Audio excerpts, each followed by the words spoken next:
Okay, so last year when I met this guy, I took one look at the cable management. I was like, I got to get to know this guy. So this is Ropesh. Ropesh is a regular here at Cherry Springs, and he has some exceptional cable management styles and techniques that really all of us could learn from. Making this look pretty. Hey, so how did you get into like this kind of cable management? Like, where did you really start? So for me, I'm always on the go because I don't have a place set up at home. I live in an apartment, so I'm always imaging on the go. So it was a matter of convenience. So for me, like, it was easy to have everything together, and this way I can just take it out of my case, put it on the mount, and then go.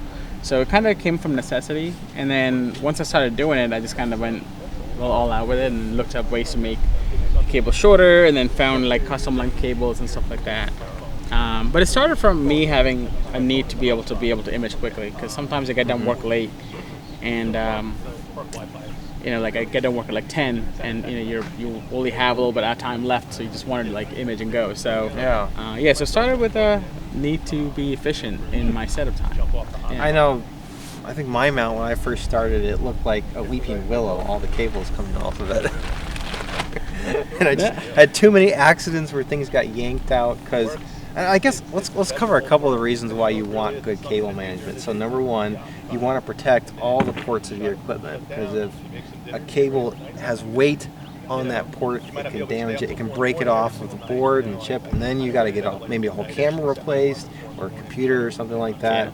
There's just so many things that can go wrong in this hobby, and having a cable management in place, like you said, it allows you to just throw the thing in a bag and go, and you don't have to spend an hour or two trying to figure out, I have everything I need, Yeah. And like with this one, I have on my USBs are all like right angled, so when I store it, there's no strain on it. Yes. And these power cables, they use what's called power poles at the end, so I can actually make my own custom length. So even if I get a new focuser or a new camera, all I have to do is actually change out one of the ends on here. So it kind of it's pretty efficient in that regard. And like all my cables, they're kind of, I got them to the length I needed, with a little bit of slack for the cold and heat differences. So I did, and then it really helped to have the Prima Lab Eagle 4S. That really helped because that kind of helped consolidate the cables and the power and everything like that. So that definitely helped a lot. And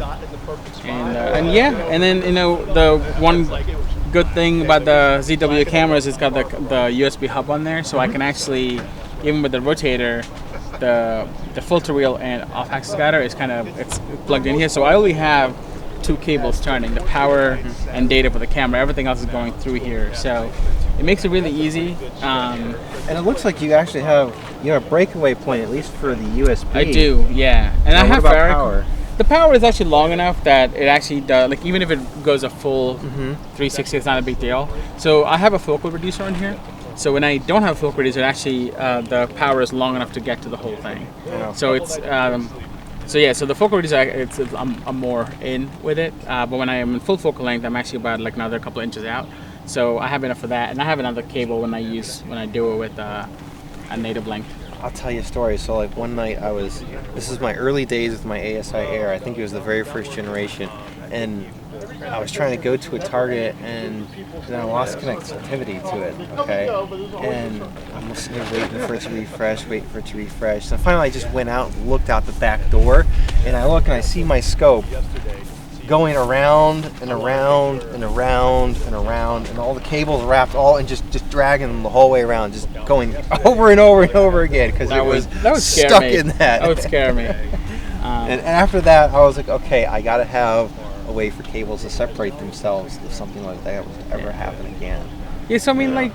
And you have a mount that, like, you don't even have anything in the lower and upper half. No, because on this one, I have a CM60, there's a hole in the middle of the deck plate.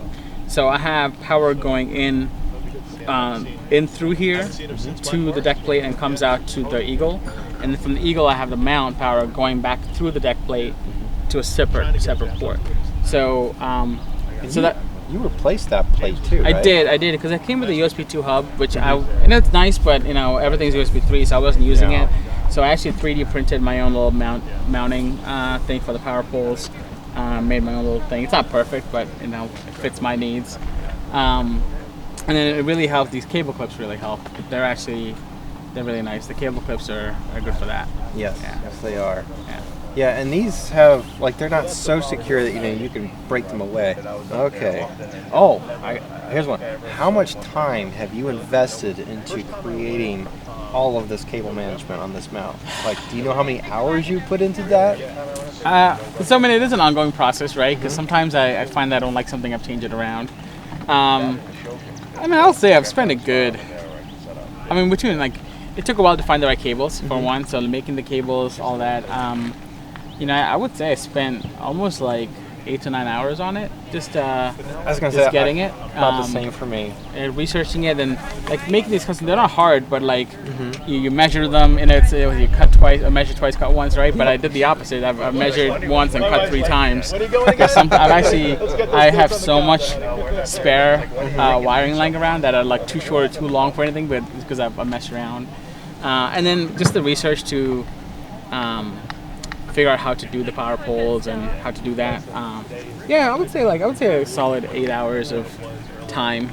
I know, this is something if you haven't gotten into cutting your wires and shortening them and finding plugs that you can do that with, look into it. I know I've started actually slicing my cables in half and just cutting them down to the ninth I need and then soldering them back together again. And at first it was a little hard, it took me about 30 minutes to do my first one, but now I can do one in 10 minutes, and it's totally worth it, because you have a cable that's exactly the length it needs to be. Yeah, it's pretty good. I love it.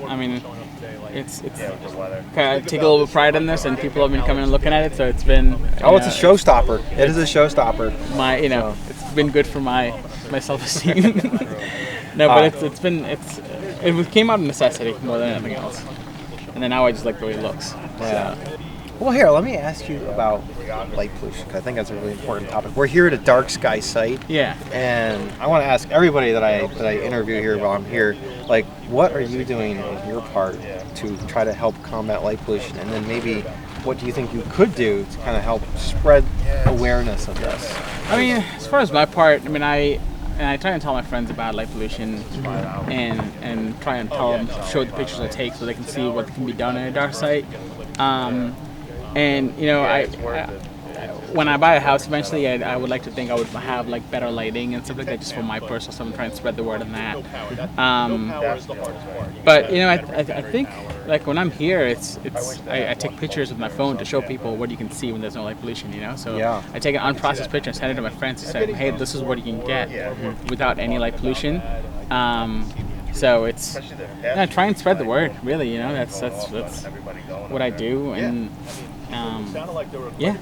Hey, Ropesh, thank you so much. And it's always a pleasure, man. Seriously.